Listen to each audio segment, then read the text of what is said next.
আমার ৩২ বছর বয়সী দিদি অনেক বছর পর আমাদের বাড়িতে ফিরে এসেছিলেন। তাকে দেখে মনের মধ্যে একটা অদ্ভুত অনুভূতি হল। একসময় সে নিজের পছন্দমতো কাজের খোঁজে অন্য শহরে চলে গিয়েছিল। তখন বাবার সঙ্গে তার বিয়ে নিয়ে বেশ বড়সড় একটা তর্ক হয়েছিল। সেই রাগ আর অভিমানে সে বাড়ি ছেড়ে চলে যায়। দিদির বাড়ি আসার পর থেকে সে সবসময় আমার আশেপাশে ঘোরাঘুরি করত। একদিন সকালে আমি গোসল করে এসে দ্রুত জিন্স পরতে গিয়ে সমস্যায় পড়লাম। জিন্সটি এক জায়গায় আটকে গিয়ে খুব ব্যথা হচ্ছিল। ব্যথার কারণে আমি অসাবধানতাবশত মাকে ডাকতে শুরু করলাম। তবে মা তখন বাড়িতে ছিলেন না। আমার চিৎকার শুনে দিদি দৌড়ে আমার ঘরে এসে উপস্থিত হল। তার পরবর্তী আচরণ আমাকে চমকে দিয়েছিল। আমি লজ্জায় মাথা নিচু করে বললাম, দিদি, আমি নিজেই পারব। কিন্তু তিনি শান্তভাবে বললেন, লজ্জা পেলে সমস্যাটা আরও জটিল হতে পারে। আমাকে সাহায্য করতে দাও। আমি কিছু বললাম না, চোখ বন্ধ করে দাঁড়িয়ে রইলাম। তারপর হঠাৎ আমার দিদি ছিলেন অনেক সুন্দর, গায়ের রং ছিল অনেক ফর্সা। তার বয়স ৩২ হলেও তাকে দেখলে মনে হতো এখনও তার বয়স ১৮। কারণ তিনি তার শরীরের অনেক যত্ন করতেন, যা তাকে অনেক আকর্ষণীয় করে তুলত। জানি না কেন তিনি এখনও বিয়ে করেননি। আমার নাম ঈশান। আমি ১০ম শ্রেণীর ছাত্র। আমার জীবন অন্য সাধারণ শিশুদের মতো ছিল না, কারণ বাবা মা দুজনেই কর্মজীবী। বেশিরভাগ সময় বাড়ি ফাঁকা থাকত, বিশেষ করে দুপুরে স্কুল থেকে ফিরে নিজেকে একা পেতাম। প্রায়ই ভাবতাম যদি কেউ থাকত, যে আমার অপেক্ষায় থাকত, কিন্তু বাস্তবতা ছিল অন্যরকম। একদিন হঠাৎ আমার দিদি প্রিয়া বাড়ি ফিরে এলো। অনেকদিন ধরে সে অন্য শহরে পড়াশোনা এবং চাকরি করছিল। বাড়ি ফেরার পর থেকে সে আমার সঙ্গে সময় কাটাতে শুরু করল। স্কুল থেকে ফিরে দেখতাম সে আমার অপেক্ষায় বসে আছে। আমরা গল্প করতাম, একসঙ্গে খেতাম, সময় কাটাতাম। একদিন আমি বইপত্র গুছাতে গিয়ে সমস্যায় পড়ি। দিদি হেসে এসে বলল, তুমি এত এলোমেলো কেন? সে গুছিয়ে দিয়ে বলল, এভাবে একটু ঠিকঠাক চললে তো ভালো হয়। ধীরে ধীরে আমাদের দিনগুলো সুন্দর হয়ে উঠল। দিদি আমার জীবনের শূন্যতাগুলো পূরণ করল। তার বয়স ৩২ বছর, এখনও বিয়ে হয়নি। বাবা জানালেন সে কিছুদিন আমাদের সঙ্গে থাকবে। এই খবর যেন আমার জীবনে নতুন আলো নিয়ে এলো। অবশেষে আমার পাশে কেউ থাকবে, আমার গল্প শুনবে এবং যত্ন নেবে। বাড়ির দরজা পার হওয়ার সঙ্গে সঙ্গেই দিদি আমাকে দেখে গলা জড়িয়ে ধরল। সে হাসিমুখে বলল, তুই তো অনেক বড় হয়ে গেছিস ঈশান। তার কণ্ঠে এমন একটা মমতা আর ভালোবাসা ছিল, যেন আমি পৃথিবীর সবচেয়ে সুখী মানুষ। ওই মুহূর্তের অনুভূতি আমি কোনো কথায় প্রকাশ করতে পারব না। বাবা দিদির থাকার জন্য আমার ঘরে ব্যবস্থা করলেন। প্রথমে একটু অস্বস্তি লাগলেও, কারণ আমি কখনো আমার ঘর কারো সঙ্গে ভাগ করিনি। দিদির সঙ্গে ঘর শেয়ার করা আমার জন্য এক অন্যরকম অভিজ্ঞতা হল। আমি খুশি মনে রাজি হয়ে গেলাম। দিদি আসার পর থেকেই আমার জীবনে অনেক পরিবর্তন এলো। দুপুরে স্কুল থেকে বাড়ি ফিরে আমি দেখতে পেতাম দিদি দরজার সামনে আমার জন্য অপেক্ষা করছে। আমি ঘরে ঢুকতেই সে আমার স্কুল ব্যাগটা নিয়ে বলতো, আগে হাত ধুয়ে নে, তারপর খেতে বসবি। তার এই যত্ন আর ভালোবাসা আমার দিনগুলোকে আরও সুন্দর করে তুলেছিল। আমাদের সময়টা কাটত গল্প, হাসিঠাট্টা আর স্মৃতিচারণে। দিদি আমার পড়াশোনা এবং অন্যান্য বিষয়ে আমাকে সাহায্য করত। সে শুধু আমার দিদি নয়, আমার সবচেয়ে ভালো বন্ধুতে পরিণত হয়েছিল। দিদি শুধু আমার খাওয়া দাওয়া দেখাশোনা করত না, আমার পড়াশোনাতেও সাহায্য করত। এমনকি আমার হোমওয়ার্ক করতেও পাশে থাকত। আমি জানতাম দিদি বাড়িতে আসার পেছনে আরেকটি বড় কারণ ছিল। কয়েক মাস আগে আমার থাইরয়েড রোগের সমস্যা ধরা পড়ে। আমার বয়সে এটি খুবই অস্বাভাবিক ছিল এবং আমার জন্য একটি বড় ধাক্কা। এই রোগের চিকিৎসার জন্য আমাকে প্রতিদিন থাইরয়েডের ইনজেকশন নিতে হতো। একজন পুরুষ নার্স প্রতিদিন দুপুরবেলা আমার বাড়িতে এসে আমাকে ইনজেকশন দিত। সে খুব দায়িত্ব নিয়ে তার কাজ করত। যদিও ইনজেকশন নেওয়া আমার জন্য সহজ ছিল না, কিন্তু এটি ছাড়া আমার অন্য কোনো উপায় ছিল না। দিদি বাড়িতে আসার পর থেকেই আমার জীবন অনেক বদলে যায়। সে আমার স্কুল যাওয়া থেকে শুরু করে পড়াশোনার পুরো দায়িত্ব নিজের কাঁধে তুলে নেয়। সকালবেলা সে আমাকে সময়মতো ঘুম থেকে তুলে স্কুলের জন্য তৈরি করত। দুপুরে স্কুল থেকে বাড়ি ফেরার সময় দিদি দরজায় অপেক্ষা করত। ব্যাগটা আমার কাছ থেকে নিয়ে মিষ্টি করে জিজ্ঞেস করত, আজ স্কুল কেমন গেল? তার এই যত্ন এবং ভালোবাসা আমার জীবনের কঠিন সময়গুলোকে অনেক সহজ করে তুলেছিল। দিদি শুধু আমার দিদি নয়, সে আমার জীবনের এক বিশাল শক্তি হয়ে উঠেছিল। সেদিন তার কথাগুলো শুনে আমার মনের ভার অনেকটা কমে গিয়েছিল। সাম্প্রতিক সময়ে আমার শরীরের অবস্থা আগের মতো ছিল না। থাইরয়েড সমস্যার কারণে আমি দ্রুত ক্লান্ত হয়ে যেতাম এবং মাঝে মাঝে দুর্বলতাও অনুভব করতাম। দিদি আমার এই অবস্থা দেখে খুব চিন্তিত হয়ে পড়েছিল। তিনি আমার খাওয়া দাওয়ার প্রতি বিশেষ যত্ন নিতে শুরু করেন। নিজের হাতে খাবার বানিয়ে বলতেন, ঈশান, তুই খুব তাড়াতাড়ি ভালো হয়ে উঠবি। এই সবই তোর স্বাস্থ্যের জন্য জরুরি। যখন পুরুষ নার্স এসে আমাকে ইনজেকশন দিত, তখন দিদি আমার পাশে বসে থাকত। তিনি আমার হাত ধরে বলতেন, ভয় পাবি না, এটা খুব অল্প সময়ের ব্যাপার। তার কথায় আমি অনেকটা সাহস পেতাম। দিদি অনেক দিন ধরে বাড়িতে ছিল এবং আমার স্কুলে যাওয়া থেকে শুরু করে পড়াশোনার সমস্ত দায়িত্ব তিনিই সামলাতেন। এক রাতে হঠাৎ ঘুম ভেঙে গেল। কেন এমন হলো বুঝতে পারছিলাম না। ঘরটা আধা অন্ধকার ছিল, কিন্তু আমার শরীরে কারো স্পর্শ অনুভব করলাম। প্রথমে ভেবেছিলাম হয়তো এটা ভুলবশত ঘটেছে। হয়তো ঘুমের মধ্যে দিদির হাত আমার দিকে চলে এসেছে। কিন্তু এই অনুভূতি আমাকে অস্বস্তিতে ফেলতে শুরু করল। আমি কিছুক্ষণ চুপচাপ শুয়ে ভাবতে থাকলাম, হয়তো আমি ভুল বুঝছি। দিদির এমন কাজ ভুলবশতই হয়েছে। তিনি তো আমার বড় বোন, যার প্রতি আমি পুরোপুরি বিশ্বাস করি। কিন্তু পরের দিন আবার একই ঘটনা ঘটল। এবার আমি সম্পূর্ণ জেগেছিলাম। দিদির আচরণ আমার কাছে অদ্ভুত লাগতে শুরু করল। তার এই স্পর্শ আর ভুল মনে হচ্ছিল না। আমার ভেতরে অস্বস্তি আরও বাড়তে লাগল। আমি তাকে এমন রূপে আগে কখনো দেখিনি। তিনি তো সেই মানুষ, যিনি আমার যত্ন নেন, পড়াশোনায় সাহায্য করেন এবং মায়ের মতো করে আমার পাশে থাকেন। সেই রাতে আমি কিছুই বলিনি, শুধু চুপচাপ শুয়েছিলাম। কিন্তু মনের ভেতর নানা চিন্তা ঘুরছিল। এমনটা কেন ঘটছে তা বুঝে উঠতে পারছিলাম না। 2 রাত ধরে ঘটে যাওয়া ঘটনাগুলো আমাকে ভীষণ অস্বস্তিতে ফেলেছিল। অবশেষে আমি ঠিক করলাম, আর চুপ করে থাকা যাবে না। এটা আমার জন্য খুব বড় বিষয় ছিল। আমি দিদির সঙ্গে কথা বলার সাহস সঞ্চয় করতে শুরু করলাম। তবে আমার মনের ভেতরে একটা ভয় কাজ করছিল, যদি আমার কথা বলার ফলে বাড়ির পরিবেশ খারাপ হয়ে যায়। কিন্তু আমি জানতাম এমন কিছু হলে তা ঠিক নয়। তাই এই বিষয়ে কথা বলা খুবই জরুরি। পরের দিন দুপুরে যখন স্কুল থেকে বাড়ি ফিরলাম, তখন রাতের ঘটনাগুলো আমার মাথায় ঘুরছিল। আমি খুব অস্থির ছিলাম। খাবার খেতে বসে আর নিজেকে আটকাতে পারলাম না। অবশেষে দিদির সঙ্গে কথা বলার সিদ্ধান্ত নিলাম। আমি সরাসরি বললাম, দিদি, গত 2 দিন ধরে রাতে ঘুমানোর সময় তুমি কেন আমার গায়ে হাত রাখছ? তোমার কি কোনো দুঃস্বপ্ন হচ্ছে? আমার প্রশ্ন শুনে দিদির মুখের ভাব মুহূর্তে বদলে গেল। তার চোখে মুখে একটা অদ্ভুত অস্থিরতা দেখা দিল, যা আমি স্পষ্টই বুঝতে পারছিলাম। মনে হচ্ছিল তিনি এই প্রশ্নের জন্য একদম প্রস্তুত ছিলেন না। কিছুক্ষণ পুরো ঘর নিস্তব্ধ হয়ে রইল। এরপর দিদি হালকা কাপা গলায় উত্তর দিলেন, হয়তো আমি কোনো স্বপ্ন দেখেছিলাম। স্বপ্নের মধ্যেই হয়তো ভুলবশত আমার হাত তোর গায়ে চলে গেছে। তার কণ্ঠে এক ধরনের দ্বিধা ছিল। তবে তার উত্তর শুনে আমি কিছুটা শান্ত হলাম। মনে হলো হয়তো আমি বাড়াবাড়ি করে কিছু ভেবেছি। দিদি তো আমার বড় বোন, যিনি আমার দেখাশোনার জন্য এখানে এসেছেন।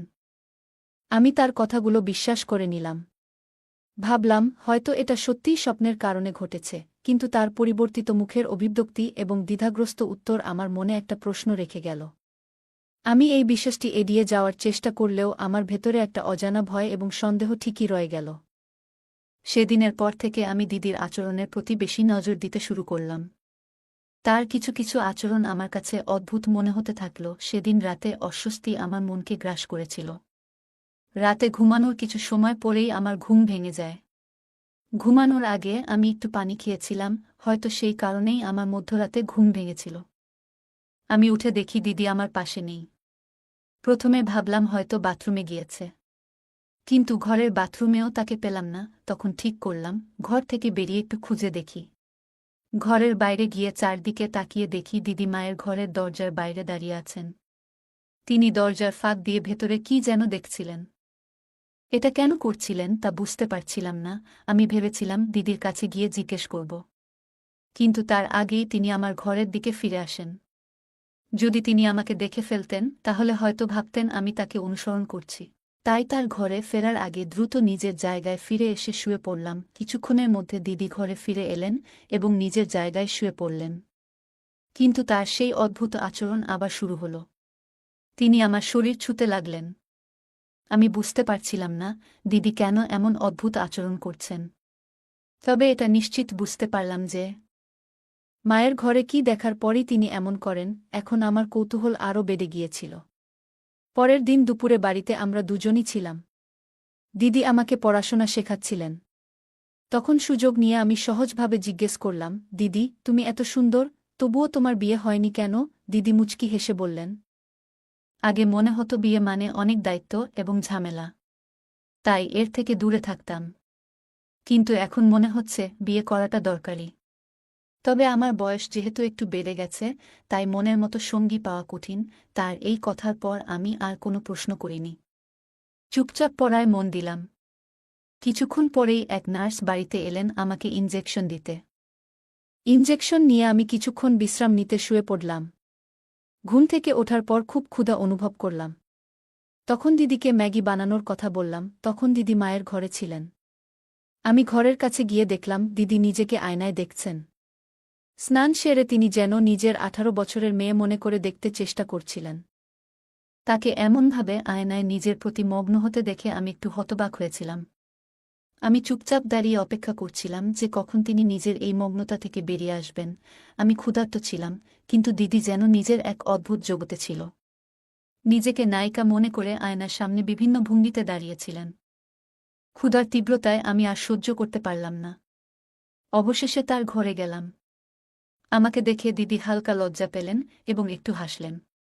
তিনি তখন স্নানের পোশাক পরা অবস্থায় ছিলেন। আমাকে দেখে বললেন, উঠে পড়েছ ঈশান? তাহলে বলো তো, আমি কেমন দেখাচ্ছি? আমি আসলে ক্ষুধার জন্য তার কাছে গিয়েছিলাম। কিন্তু দিদি যেন আমার মুখ থেকে নিজের প্রশংসা শোনার জন্যই অপেক্ষা করছিলেন। হঠাৎ তিনি আমার হাত ধরে আমাকে আয়নার সামনে নিয়ে গেলেন। এক হাত আমার গলায় রেখে পেছনে দাঁড়িয়ে বললেন, ঈশান, তোমার কি মনে হয় আমার কি এখনো বিয়ে করা উচিত? দিদির এমন প্রশ্নে আমি কি বলবো বুঝতে পারছিলাম না। আমি বললাম, দিদি, বিয়ে করার সিদ্ধান্ত পুরোপুরি তোমার ব্যক্তিগত বিষয়। আমি এ নিয়ে কিছু বলতে পারব না। আসলে আমি এখানে এসেছি কারণ খুব ক্ষুধা লেগেছে। তুমি কি আমার জন্য ম্যাগি বানাতে পারবে? আমার কথা শুনে দিদি হেসে বললেন, আমি ভেবেছিলাম তুমি বড় হয়ে গেছ, কিন্তু এখনো ছোটদের মতো আচরণ করছো। ঠিক আছে, তোমাকে বড় হওয়ার দায়িত্ব আমিই নিলাম। তুমি এখানে বসো, আমি প্রস্তুত হয়ে আসছি। আমি সেই ঘর থেকে বেরিয়ে এলাম। কিছুক্ষণ পর তিনি আমার জন্য ম্যাগি বানিয়ে আনলেন। সেই রাতেই আমি সিদ্ধান্ত নিলাম, মায়ের ঘরে ঠিক কী হচ্ছে তা জানার জন্য আমাকে সেখানে নজর রাখতে হবে। রাতে শোয়ার পর কিছুক্ষণ ঘুমের ভান করলাম। তারপর হঠাৎই বকবক করতে শুরু করলাম, পানি কোথায়? খুব পিপাসা লেগেছে।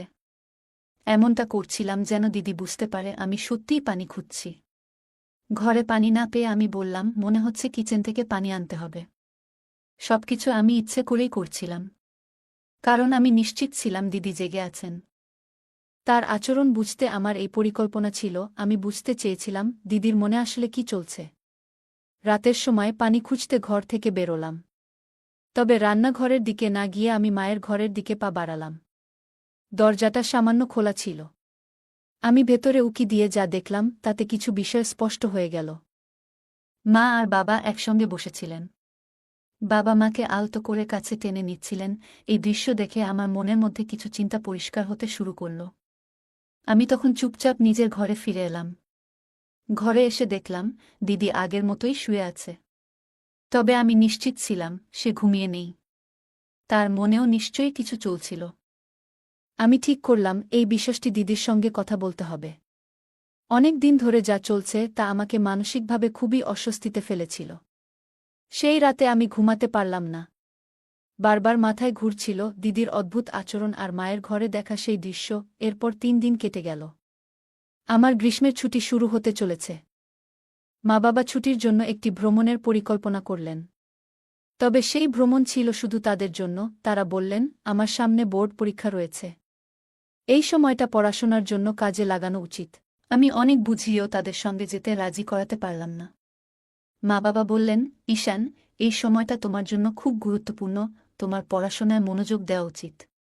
3 দিন পর আমার ছুটি শুরু হতেই মা বাবা তাদের ভ্রমণে বেরিয়ে গেলেন। বাড়িতে আমি আর দিদি একাই রয়ে গেলাম। মা বাবা চলে যাওয়ার পর দিদি কিছুটা উদাসীন হয়ে পড়ল। আমি তার পাশে গিয়ে বসে হাসতে হাসতে বললাম, দিদি, এখন তো তোমারও বিয়ে করার ইচ্ছে হচ্ছে, তাই না?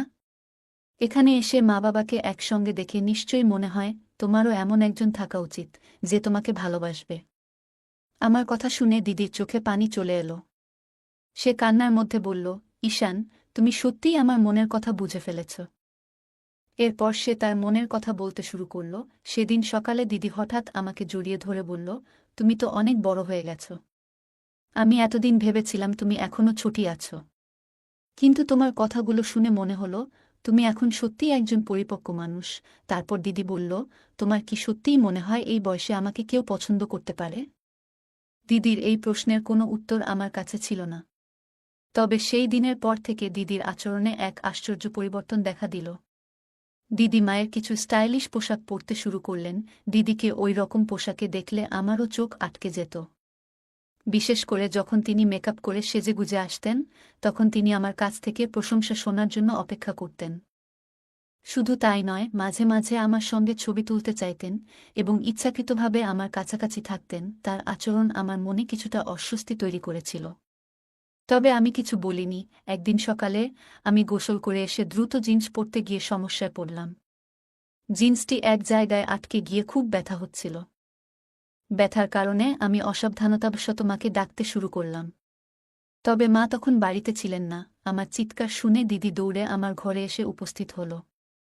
তার পরবর্তী আচরণ আমাকে চমকে দিয়েছিল। তিনি আমাকে জিজ্ঞাসা করলেন, কি হয়েছে ঈশান?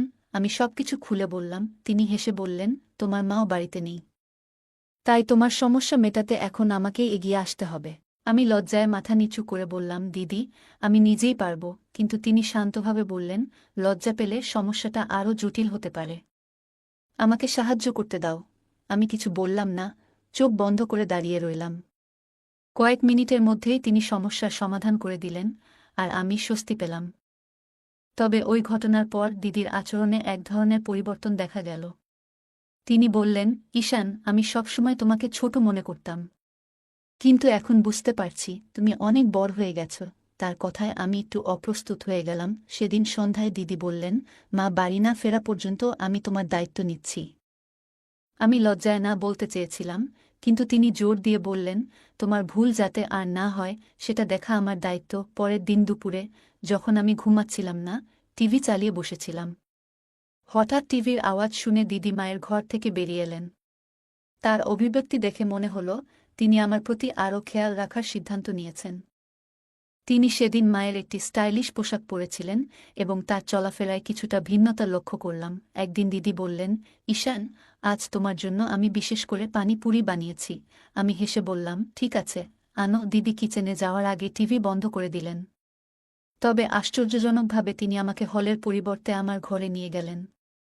সেখানে আমাকে বিছানায় বসিয়ে নিজের হাতে পানিপুরি খাওয়াতে শুরু করলেন। পানিপুরি খাওয়ানোর সময় দিদি বারবার আমার চুলে হাত বুলিয়ে বলছিলেন, তুমি অনেক বুদ্ধিমান হয়ে গেছ, এখন তো অনেক বড়ও হয়ে গেছ।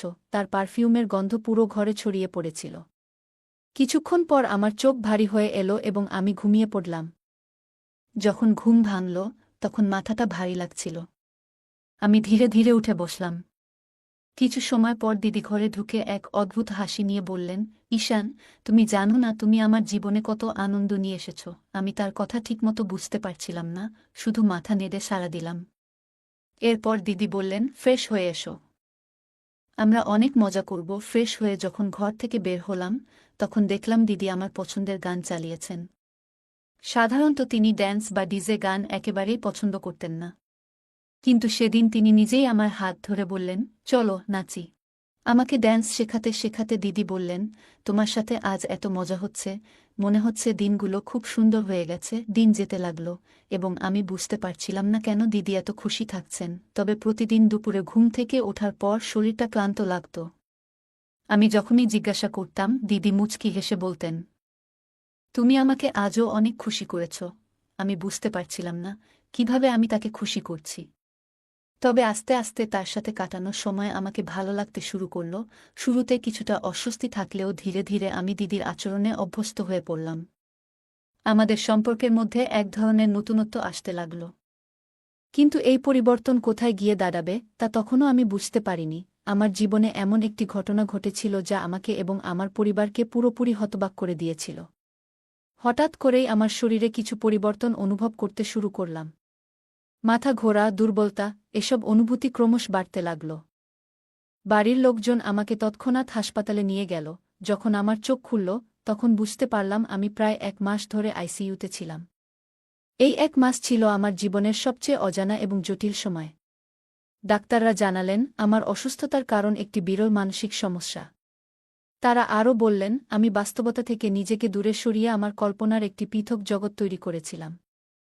ডাক্তাররা আমার বাবা-মায়ের সঙ্গে কথা বলে তাদের জানালেন আপনারা নিজেদের কাজে এতটাই ব্যস্ত ছিলেন যে ছেলের মানসিক এবং আবেগগত অবস্থার দিকে সঠিক সময়ে নজর দিতে পারেননি।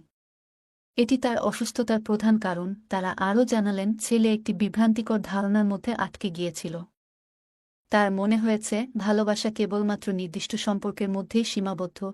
তার বয়স এবং আবেগের পরিবর্তনের সময়ে সে সঠিক দিক নির্দেশনা পায়নি। এই কথাগুলো শোনার পর আমার মা-বাবা খুবই অনুশোচনা করলেন। তারা বুঝতে পারলেন যে আমার মানসিক স্বাস্থ্যের প্রতি তাদের আরও মনোযোগী হওয়া উচিত ছিল। পরবর্তীতে আমি আমার কল্পনার দুনিয়া থেকে বেরিয়ে বাস্তব জীবনে ফিরে আসার জন্য ধীরে ধীরে চেষ্টা করতে শুরু করলাম। আমার পরিবার আমাকে সঠিকভাবে সমর্থন করল এবং একসময় আমি আবার স্বাভাবিক জীবনে ফিরে আসতে সক্ষম হলাম। সে আমাকে খুবই প্রভাবিত করেছিল। যখন আমি তাকে এবং তার ভালোবাসার মানুষকে একসাথে দেখতাম, তখন মনে হতো যেন আমি তাদের জীবনযাত্রার অংশ হয়ে গিয়েছি। এসব দেখে আমার মনের সম্পর্কে এবং ভালোবাসা নিয়ে ভুল ধারণা তৈরি হতে শুরু করেছিল। এরপর আমি আমার মোবাইল ফোনে অপ্রয়োজনীয় এবং ভুল বিষয় দেখতে শুরু করলাম, যা ধীরে ধীরে আমাকে ভুল পথে নিয়ে যাচ্ছিল। এর প্রভাব আমার শরীর এবং মানসিক অবস্থার ওপর পড়তে শুরু করল। দিন দিন আমি আরও বেশি দুর্বল হতে লাগলাম। মাথা ঘোরা, ক্লান্তি, এসব অনুভূতি আমাকে ক্রমশ কাবু করে ফেলছিল। একসময় আমার অবস্থার গুরুতর অবনতি হলে বাড়ির লোকেরা আমাকে হাসপাতালে ভর্তি করিয়ে দিল। ডাক্তাররা পরীক্ষা নিরীক্ষা করে জানালেন আমার শারীরিক এবং মানসিক অবস্থার এই অবনতির জন্য আমার পরিবারও কিছুটা দায়ী। তারা সময়মতো আমার মানসিক অবস্থার প্রতি মনোযোগ দেয়নি। ডাক্তারদের কথাগুলো শুনে আমার মা-বাবা খুবই ভেঙে পড়লেন। তারা বুঝতে পারলেন আমি কতটা সমস্যায় ছিলাম। সেই সময় আমার বড় বোনও সেখানে উপস্থিত ছিল। ডাক্তারের কথাগুলো শোনার সময় তার চোখে একটি ভিন্ন ধরনের অনুভূতির ছাপ ছিল। পরবর্তীতে যখন আমি আইসিইউ থেকে বাইরে এলাম, তখন আমার দিদির গলায় একটি নতুন হাড় দেখতে পেলাম। তখনই আমি বুঝতে পারলাম আমার অসুস্থতার সময় মায়-বাবার উদ্যোগে দিদির বিয়ে সম্পন্ন হয়েছে। এটি আমার জন্য একদম অপ্রত্যাশিত ছিল। এটি জানার পর আমার মনের মধ্যে মিশ্র অনুভূতি তৈরি হল। আমি বুঝতে পারছিলাম না আমার মনের এই অনুভূতিগুলো ঠিক কিনা। এটি ছিল এমন একটি মুহূর্ত যেখানে আমি বাস্তবতা এবং নিজের আবেগের মধ্যে পার্থক্য করতে শিখছিলাম। আমার অনুভূতি এবং চিন্তাগুলো বোঝার প্রয়োজন ছিল। আমার অবস্থার দিকে তাকিয়ে দিদি আমার কাছে ক্ষমা চেয়েছিল। উনি বলেছিলেন, ঈশান, আমি তোমার যত্ন নিতে এসেছিলাম, কিন্তু আমি নিজেই আমার দুনিয়ায় হারিয়ে গিয়েছিলাম। তোমার মতো আমিও একা হয়ে পড়েছিলাম। তোমার মাধ্যমেই আমার পরিচয় হয়েছিল সেই ব্যক্তির সাথে এবং ধীরে ধীরে আমাদের মধ্যে প্রেমের সম্পর্ক তৈরি হয়। আমি আমার জীবন নিয়ে এতটাই ব্যস্ত হয়ে গিয়েছিলাম যে কখনো তোমার দিকে মনোযোগ দিইনি। এটা আমারও ভুল ছিল। দিদির কথাগুলো আমাকে গভীরভাবে ছুঁয়ে গিয়েছিল, কিন্তু আমি কোনো উত্তর দিতে পারিনি। কারণ সেই সময় আমি কথা বলার অবস্থায় ছিলাম না। আমি নিজেও বুঝতে পারছিলাম না যে আমার সাথে কী ঘটছে। আমার মানসিক অবস্থার কারণ সম্পর্কে আমার কোনো ধারণা ছিল না। পুরো ব্যাপারটাই আমার জন্য এক বিশাল ধাঁধা হয়ে দাঁড়িয়েছিল। যখন আমার অসুস্থতার বিষয়টি স্পষ্ট হল, তখন মা-বাবা সিদ্ধান্ত নিলেন যে এবার তারা নিজেরাই আমার যত্ন নেবেন। সেই দিন থেকে তারা আমার সাথে কথা বলা শুরু করলেন এবং ধীরে ধীরে আমি অনুভব করতে লাগলাম যে ভালোবাসা শুধু প্রেমিক-প্রেমিকার সম্পর্ক নয়। এটি মা-বাবা ও সন্তানের মধ্যেও গভীরভাবে বিদ্যমান। মা-বাবা আমাকে বুঝিয়েছিলেন যে পরিবারের উপস্থিতি এবং যত্ন সন্তানের জন্য কতটা গুরুত্বপূর্ণ। তারা আমার সাথে আরও বেশি সময় কাটাতে লাগলেন এবং আমার অনুভূতিগুলো বোঝার চেষ্টা করলেন। ধীরে ধীরে আমি বুঝতে পারলাম যে সন্তানেরা তাদের মা-বাবার কাছ থেকে যে ভালোবাসা এবং মনোযোগ পায় তা অন্য কোনো সম্পর্ক থেকে সম্ভব নয়। আমি বুঝতে পারলাম যে যেকোনো সম্পর্কের শক্তি এবং সৌন্দর্য তার মধ্যে থাকা বিশ্বাস এবং বোঝাপড়ার উপর নির্ভর করে। মা-বাবা আমাকে শিখিয়েছেন যে আমাদের কখনোই আমাদের সন্তানদের একা ফেলে রাখা উচিত নয়। তাদের মানসিক এবং আবেগত স্বাস্থ্যের যত্ন নেওয়া আমাদের জন্য সবচেয়ে গুরুত্বপূর্ণ। আজকের দিনে অনেক মা-বাবা আমরা ক্যারিয়ারের চাপে প্রায়ই সন্তানদের অনুভূতি ও প্রয়োজন উপেক্ষা করি, যা তাদের মানসিক স্বাস্থ্যে গভীর প্রভাব ফেলে। একাকিত্ব, বিষণ্ণতা এবং মানসিক সমস্যার শিকার হয় তারা। সন্তানদের সুস্থ ও সুখী রাখতে হলে তাদের সঙ্গে বন্ধুর মতো আচরণ করা, মনের কথা শোনা এবং মাঝে মাঝে ঘুরতে নিয়ে যাওয়া জরুরি। ছোট ছোট কাজ তাদের মানসিক শান্তি ও সুখ এনে দেয়। তাদের সঙ্গে সময় কাটানো, ভালোবাসা প্রদর্শন এবং মজবুত সম্পর্ক গড়ে তোলা তাদের মানসিক ও শারীরিক বিকাশের জন্য গুরুত্বপূর্ণ। মা-বাবার সমর্থন সন্তানদের জীবনের চ্যালেঞ্জ মোকাবিলায় শক্তি যোগায়। তাই তাদের মানসিক স্বাস্থ্য ও সুখ আমাদের প্রথম অগ্রাধিকার হওয়া উচিত। বন্ধুরা, এই ছিল আজকের আমাদের ছোট্ট গল্প। কেমন লাগল আপনাদের? কমেন্টে জানাতে ভুলবেন না। যদি ভালো লেগে থাকে তাহলে অবশ্যই লাইক করুন এবং আপনার বন্ধুদের সাথে শেয়ার করুন। এরকম আরও সুন্দর গল্পের জন্য আমাদের চ্যানেলটি সাবস্ক্রাইব করুন এবং বেল আইকন চাপতে ভুলবেন না, যাতে আমাদের প্রতিটি নতুন গল্প আপনি মিস না করেন।